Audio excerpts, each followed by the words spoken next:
wapi nikuje? Mko sherehe? Wapi nikuje? Kuna maye? Wapi nikuje? Leo ni furaha. Tuna party kukuje. Sema. Tumaloke. Tumaloke. Tumaloke. Tumaloke. Tumaloke. Tumaloke. Chikilao zinalipuka. Mwanze kuona kitu bigi anaweza anguka. Tumaloke kwa wakimbizi hisila basi. Amazing, amazing. Ikiwa ni on a Friday hapa hivi on 30th, mwezi ikiwa ni watano, mwaka ikiwa ni 2025, hapa ndani ya Kenya's #1 digital radio. It is the hottest show on the planet, the B-Hype Show. And I'm your host, kama kawaida, MCV Box Jaka Baba himself, aka the Ghetto Ambassador, aka Mr. Hype Daddy. Manze, welcome to the show. Popote uko locked ndani manze, you are in for a mad ride. Manze, ikiwa ni weekend siku ya leo. Wanga nasema ni aje, wanga the weekend starts early hapa ndani ya Bamba Radio, na leo nakuambia ni aje, we got an amazing show just for you. Na kama kawaida jamani, hata kama ni siku ya weekend, ni siku ya sisi kupiga sherehe pale.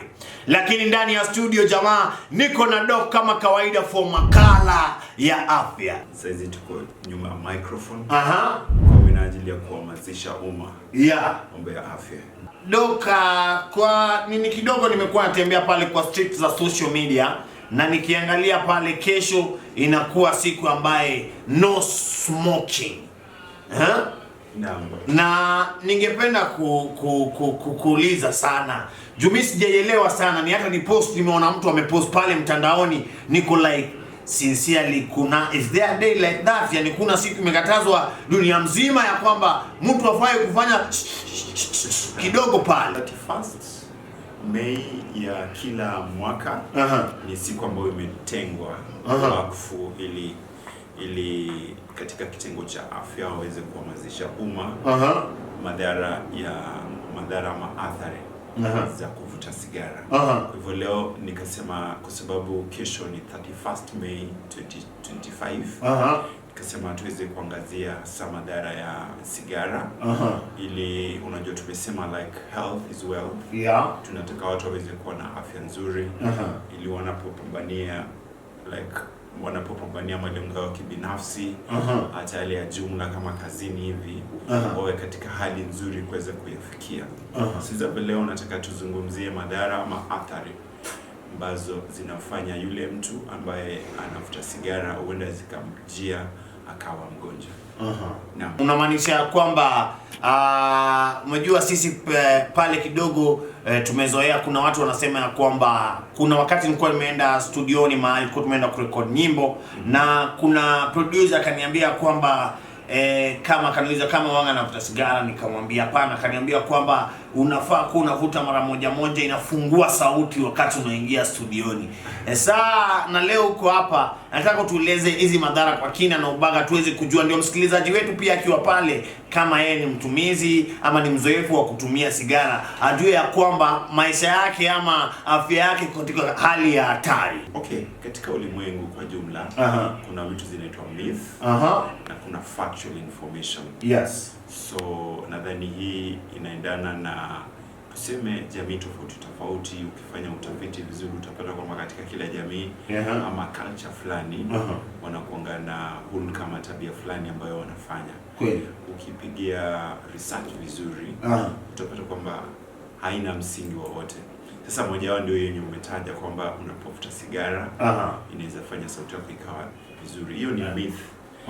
Naam, sasa bila kupoteza wakati nataka tuende moja kwa moja ambapo tunaenda kuzungumzia madhara ambayo yanaweza mpata yule mtu ambaye anayevuta sigara. Kweli. Na madhara haya sana yanakuja pole na baadaye. Kwa hivyo leo unaweza kuwa umeanza kuvuta sigara ukasikia msisimko fulani hivi, hata ukasikia vizuri baadaye, lakini madhara yake yanakuja tu pole. Tuanze na ile ambayo iko very common nadhani kwa kila mtu. Yeah. Karibu kila mtu anajua uvutaji wa sigara. Kwanza sigara ama tumbako iko na chemical fulani ndani yake inaitwa nicotine. Sasa ile nicotine ndio inasababisha madhara hasa katika mwili wa binadamu. Moja wao ni saratani ya mapafu. Saratani, yani inaitwa lung cancer. Exactly. Yeah.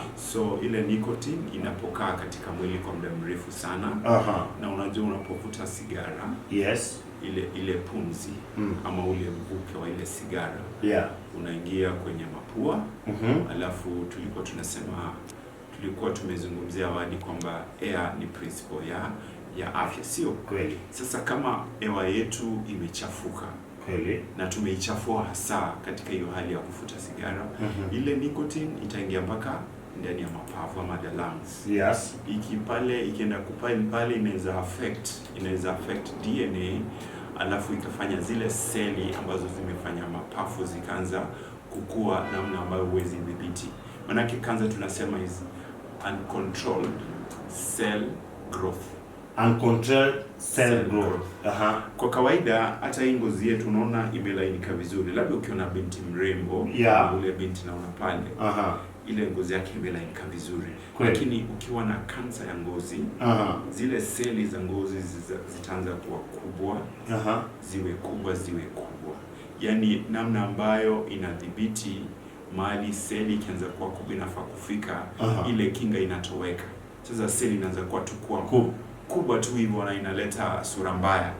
Kweli. Hiyo ndio kansa. Sasa hivyo ndio mapafu pia lungs zinakuwa.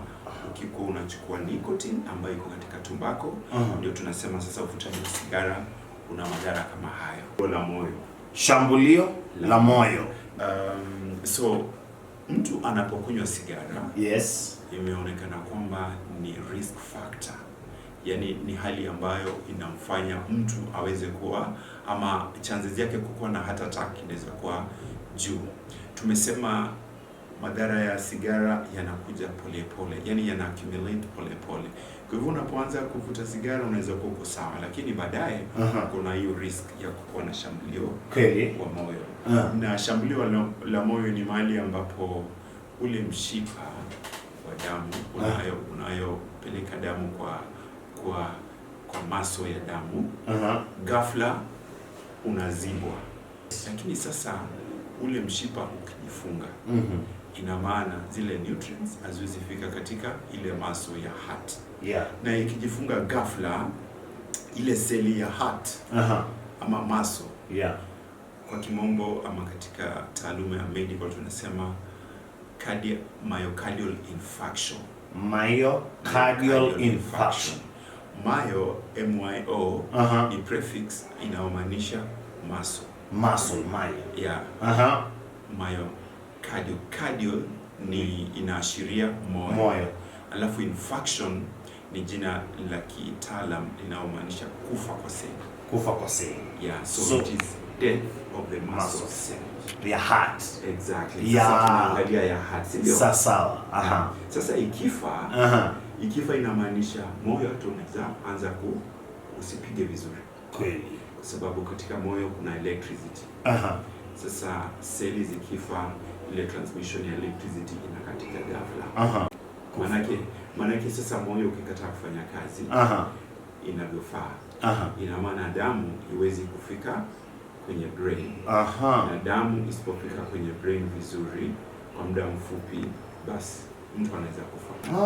Kwa hivyo unaona, ili tuweze kuzuia hayo madhara ambayo yanaweza kuwa ni ya dharura, ni vizuri tuweze kuacha. Kama tuna uraibu wa kuvuta sigara, tufanye juu chini tuweze kukomesha. Kama wewe umekuwa addicted na nicotine ambayo ni sigara, tunakuhimiza unaweza tembelea kituo chochote cha afya. Alafu unaweza elekezwa namna ya kufanya nini ya kuacha. Siku hizi tunakuanga na alternatives kama vile nicotine alternatives. Yani ni kama chewing gum fulani unapewa. Nakumbuka wakati rais mstaafu Barack Obama alikuanga na hiyo weakness ya kuvuta sigara. Naam, lakini wakati Mwenyezi Mungu alimtunukia akawa rais wa Marekani, alipelekwa na alifanyiwa counseling, alafu nadhani alipewa alternative ways ya kukata ile kiu ya sigara. Unajua sigara inakuanga na kiu sana. Sana.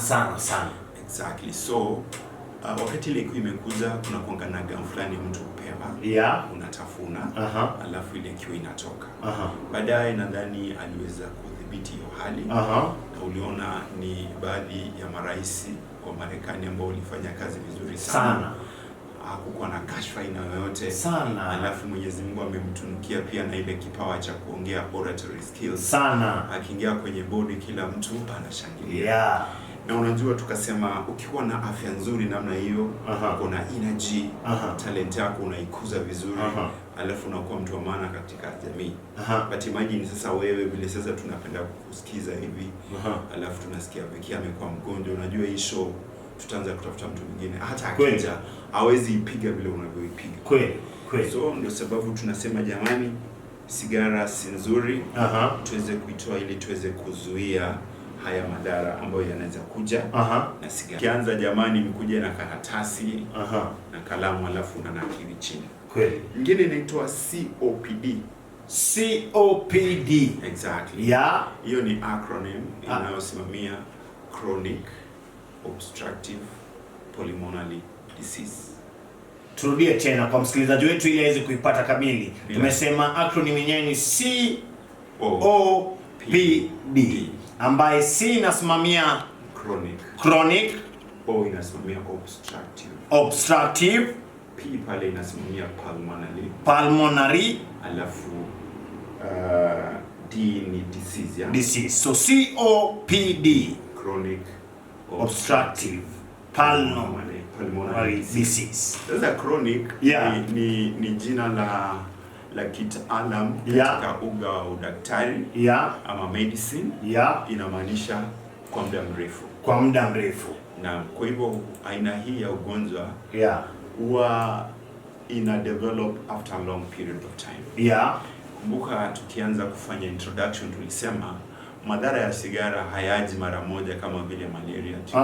Ati umbo amekuuma leo, kesho unaanza kusikia kama joto hivi, baridi fulani, kisha inakuuma na labda unaanza kutabika. Hapana. Madhara ya sigara yanakuja pole taratibu, muda mrefu. So chronic ina maana baada ya muda mrefu. Inaweza kuwa 1 year, inaweza kuwa 2 years, inaweza kuwa 3 years, depending na immunity system ya mtu. Manake nimekutana na baadhi ya watu ambao wanasema, unajua mzee wangu amekuwa akifuta sigara miaka nenda miaka rudi, lakini mpaka saizi yako hali nzuri. Hajui kwamba wale wazee waliishi miaka kitambo, ambao contamination katika environment haikuwa kama ya leo. Siku hizi ukisha mitaa ya mabanda kama vile Mathare, Kibera, nini, hata hali ya hewa imechafuka. Kweli. So ile anga ya kitambo si kama ya leo. Jambo lingine, hata chakula ambacho tunatumia saa hizi, siku hizi tuko na fertilizer. In fact nilisoma hadithi fulani katika jarida moja hapa nchini, kwamba the fertilizers ambazo zinatumika katika chakula, kukuza chakula, mimea shambani, kidogo zina chembe ambayo si nzuri kwa binadamu. Na hizo vitu haziko kitambo. Hiyo ni kweli? Naam, kitambo ilikuwa ni manyoa. Chukua mafu ya ng'ombe pale, nini na nini ya ng'ombe, unaiweka inakuwa ni manyoa. Kama unapanda mahindi yako, maharagwe, kweli inakuwa vizuri. Alafu contamination ya hizi fertilizers haiko hiyo time ya kitambo. Kweli. Sasa ilifanya hata tulikuwa na matunda ya kondeni. Siku hizi utaenda wapi uchune matunda kutoka kwa msitu? Wapi? Uwezi, maana hata siku hizi imehifadhiwa, kuingia pale ni ngoma. Sawa. Kitambo miti ilikuwa imejiotea popote. Kweli. Matunda yanaitwa virgin fruits, yani matunda ambayo hayana contamination yoyote. Sasa katika hiyo hali unapata mili ilikuwa ni strong, immunity ilikuwa nzuri. Kweli. Sasa hata kama walikuwa wanatumia labda sigara nini, unapata kwamba ile immunity ingefight hayo madhara, lakini siku hizi mili yetu imedhoofika. Chakula ambacho tunakula ni mkate wa white kila siku, chapati kila siku. Mtu amekuza mahindi ama amekuza ndizi, anaenda anauza ndizi, anaenda kununua mkate. Ni kweli. Na ndizi unajua iko na afya bora kushinda hata mkate. So ndio tukasema haya madhara yanakuja pole. So tukisema ni obstructive, inamaanisha Aina hii ya ugonjwa ambao una affect mapafu inafanya the airways, yani ile njia ya hewa. Kwa sababu njia ya hewa ni trachea. Alafu unaenda kwa bronchi. Alafu kwa bronchioles. Inaenda kwa alveoli ducts mpaka inaenda kwa alveoli, kile kifuko kidogo ambacho kinaweka hewa. Kweli. Sasa unapata katika ugonjwa hizo njia za hewa zimeharibika. Alafu unaweza pata secretions ambazo huwa zinatolewa zimeziba mle ndani. Sasa inakuwa ni ngumu kufanya nini? Kupumua katika hali ya kawaida. Niulize, hii inaweza kuwa ndio the reason ambayo unasikia mtu ambaye ana uraibu wa kutumia sigara, hata mkikimbia kidogo anachoka haraka sana. Haraka sana. Maana yake oxygen. Si unajua oxygen, tunapopumua oxygen. Yes. Inapita katika zile njia za hewa. Inafika mpaka kwa alveoli. Tunasema kwa kizungu ina diffuse kutoka kwa alveoli mpaka kwa damu. Pale kwenye damu, kumbuka tulisema damu inakuanga na seli aina 3. Tuna red blood cells, kuna white blood cells na platelets. Sasa ile red blood cell kuna protein fulani tulikuwa tunaita hemoglobin. Nakumbuka jana ukiuliza swali juzi, unauliza swali fulani, ule mtu ako na damu mingi. Normally kitu wanapima ni HB. Sababu damu ya mtu mzima ni kama 6 liters na ndio hivyo. Ni hivyo tu. Sasa kitu ambayo inaweza vary hiyo HB. Hiyo protein ambayo iko ndani ya seli ya nyekundu. Sasa ile hemoglobin itabeba ile oxygen. Alafu itaibeba mpaka kwa kila seli. Sasa oxygen ikienda kwa cell ndio inafanya process fulani tunaita cell respiration. Exactly. Hapo ambapo the glucose inakuwa broken down in the presence of oxygen ile ambayo imebebwa. Alafu it gives a byproduct, inaleta mazao ya maji na energy, alafu na CO2. Sasa ile energy ndio tunatumia kuongea, ndio unatumia kutembea, ndio inatumia kufanya kazi yoyote. Sasa kwa sababu tunasema cell respiration inazalisha nishati ama energy. Sasa huyu mtu ambaye anafuta sigara already amecompromise namna ya hewa kuingia ndani. Hivyo inamaanisha ile hewa ama oxygen inayofika katika ile seli ilifanye cell respiration iko hafifu ama ni chache. So energy production itakuwa kidogo. Kweli. Sasa katika hiyo hali ya kutaka kupumua haraka ni kucompensate, yani unajaribu kuleta ile hewa ikuje mingi alafu ifanye ile kazi. Ndio unasikia. Exactly. Naam. Ama mtu anapokimbia sana atachoka alafu atakuwa na hema sana. Ni kwa sababu oxygen, CO2 production iko juu. Ikikuwa juu inaanza kuleta production of lactic acid. Kwa inafanya muscles zinachoka sana. Unaona ina compromise tunasema the normal physiological process ya body. Na I wish watu wangejua kwamba kinga ni bora kila wakati. Imagine kuacha tu kufuta sigara. Umekata magonjwa 3 mara moja.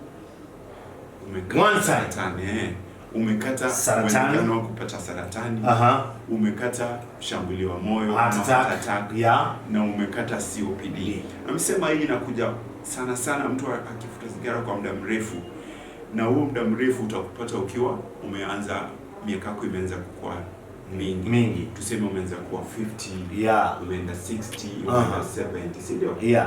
Itakupata wakati ule. Sasa na wakati ule unapata pia mwili wako umeanza kudhoofika. Kweli. Na ukidhoofika hata hiki kuja iwezi fight vizuri. Itakuwa ni bahati mbaya, watu wengi hukufa kwa sababu ya hii. Na vifo ambavyo tungeweza kuvizuia kwa kuacha tu kufuta sigara. Kweli. Naam. Kabisa. Still to ni NSG anasema smoking in the car, which we are talking about today. Ndio nasema kesho itakuwa on 31st mwezi wa 5 2025, na the whole world itakuwa na create awareness on people to stop smoking. Tumekuwa hapa kwa makala ya afya, which we are still on the second phase of makala ya afya, na doka ametuambia hiyo kuiwacha tu inakuzuia wewe kutopata 3 diseases. One ikiwa ni lung cancer, ya pili ikiwa ni pale attacks from heart attacks pale hivyo, na nyingine akakupatia akasema inaitwa COPD. Akasema hiyo inasimamia pale chronic obstructive pulmonary disease, na tunaendelea kuongelea pale hivyo. Na one thing nataka kuambia, amesema ya kwamba madhara ya sigara si kitu inakuja instantly, you won't notice them. Inakuja later because ni kitu inakuja gradual. Na akasema ni aje inatu affect sana. We are still on the segment ndani na Doc ndani hapa hivi, na we are still continuing. Doc, kuna mtu ameniuliza hapa swali. Na hawa ni mafans wetu wa BA. Amesema ni aje yeye angependa kuuliza, na mimi ndo nitajibu later, kama does smoking have any interfere na the reproductive system especially ya kiume. Ameongelea hapo, hiyo utakuja kwa tatu baadaye, lakini let's continue with the conversation. Ninataka tuende katika awamu nyingine ambayo ni yale madhara, yani uvutaji wa sigara unafanya mtu awe ni rahisi kupata madhara ambayo tutaenda kuorodhesha sasa hivi. Yale ya kwanza ilikuwa ni moja kwa moja. Haya tunasema predisposing factors, like risk factors, ambazo they make huyu mtu anayevuta sigara apate magonjwa kama hayo. Kwa hivyo sigara haileti moja kwa moja, but inamfanya mtu aweze kuwa na haya magonjwa rahisi kuzidi mtu wa kawaida ambaye havuti sigara. Nakupata. Exactly. So number one ni we call it maambukizi ya mapafu ama lung infection. Lung infection. Exactly. Kumbuka tumesema mtu ambaye anavuta sigara mara mingi unapata ako addicted na inasababisha mtu kama huyu asile vizuri. Kweli. Na kwa sababu ile unapata kila wakati anafanya nini, anavuta sigara. Hii inafanya ile kinga ya mwili kwenda chini. Na infection ikikuja ya lungs inakuwa ni rahisi sana mtu kama huyu kupata infection kama hiyo, kama pneumonia, kama bronchitis, vitu kama hizo. So mtu ambaye anavuta sigara hakuna risk kubwa kupata infections of the lung.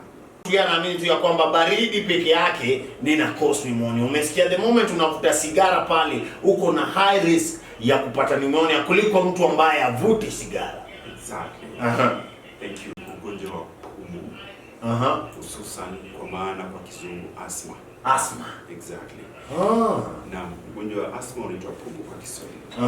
Sasa asthma ni ile hali ambayo zile njia za hewa they become temporarily obstructed ama narrow. Na kuna kuanga na trigger yake katika sehemu ya ubongo. Either unaziba ama unapasuka. Mshipa wa damu katika ubongo unaziba au unapasuka.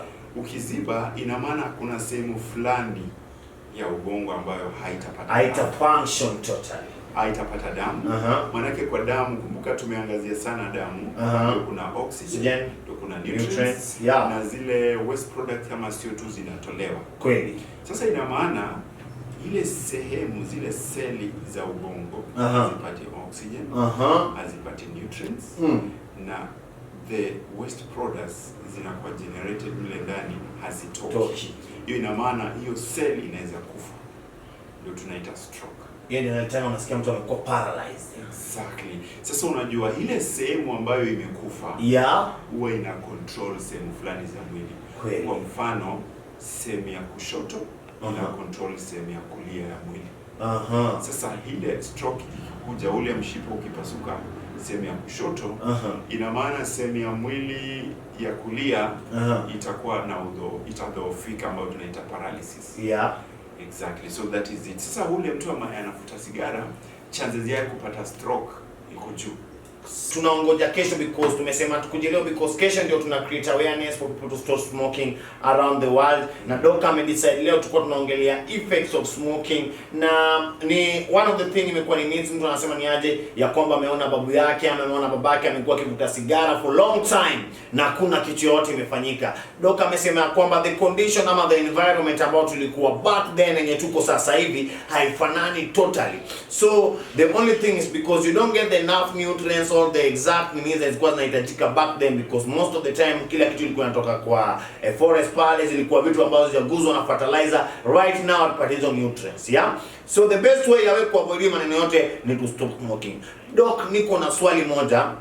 Sio swali moja mbili before tumalize. Swali yangu ya kwanza ni mtu ambaye, ama kama unaweza jua, mama ambaye yako mjamzito akiwa akona uraibu wa kuvuta sigara, inaweza kuwa na madhara katika mtoto ambaye hajazaliwa. Yeah? Mojao, unajua tumeangazia awali kwamba huyu mtu ambaye anafuta sigara sababu iko na ile hali ya addiction. Yeah. Huwa ameivuta kwa muda mrefu.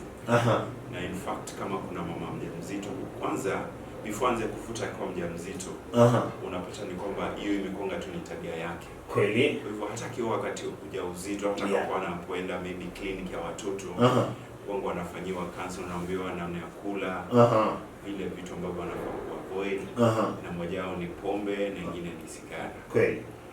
Sasa kwa sababu ya hiyo utapata huyu mama mjamzito ama huyu binti mjamzito, kwa sababu ya addiction, hawezi kula lishe vizuri. Kweli. Hiyo inakuja as a result ya hiyo addiction. Hiyo ujipige moyo konde, uwe na will, alafu wache. Kweli. Kama uwezi wacha, tunakuhimiza utembelee vituo cha zahanati fulani hivi, ama hospitali. Utafuta ushauri, utaelekezwa. Nadhani kuna wataalam ambao kuna hiyo elimu kabambe, watakuelekeza vizuri, watakutembea na wewe mpaka hiyo hali ya kufuta sigara uiache. Jamani, tumekuwa na very good session. We are talking about smoking cigarettes and how people who are addicted to it can be affected by it. Na leo Doc amejaribu kuelezea wewe ukiwa pale mtaani, ukiwa pale nyumbani unafanya kazi, maybe inaweza kuwa tu an addictive nature, you're just having a good time but you don't know the effects that can have it to you ama the next generation you ambao utaleta kwa hii dunia. So please, tomorrow tukiwa tuna create awareness about people to smoking. Please, if you are smoking, the only one reason about cigarette is you stop. Kama unahitaji kusaidiwa, kuna some of the places that unafaa kuwa unatembelea. But before to talk, because we are always having a good time, kuna mtu ambaye anaweza kuwa to join for the first time today na nasikiza Doc for the first time, na angependa kujua ya kwamba Doc anapatikana wapi, because kila wakati nataka ku make sure ni aje anytime unaweza kuwa na emergency uko around Nanyuki, and ningependa kujua ni aje he is the person you can go to na anaweza kusaidia ama aweze kudirect to a place that you can be helped to. Doc, please ongea na wasikilizaji wetu for the last time, waambie unapatikana wapi. Zahanati tulimpia inaitwa Quarters Medical Clinic. Tumejikita katika mtaa wa Majengo karibu na AIC Church. So jo AIC Church hapo tutapata kuna zahanati moja ndogo.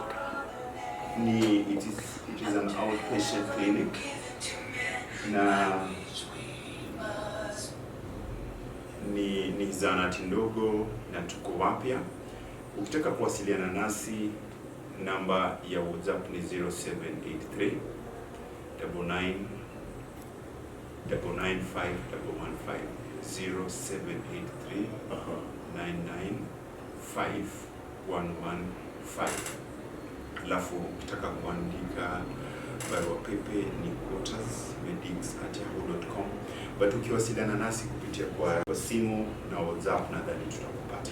Na kwa wasikilizaji wetu, hivyo tumemaliza makala yetu ya afya, continuing in the B Hype Show. You know how we do it, ikiwa ni on Friday, me MCV Box Jaka Baba himself niko here kwenye Shwaniate. You are having a lovely afternoon.